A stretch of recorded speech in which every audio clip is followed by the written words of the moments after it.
Приехал на Mitsubishi Outlander на диагностику. Что-то в багажнике гремит. Открываем тут такой ящик. Жесть. Ну, обычно штатная башка.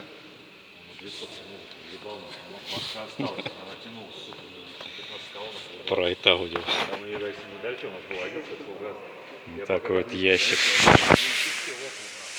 Фанера какая толстенная.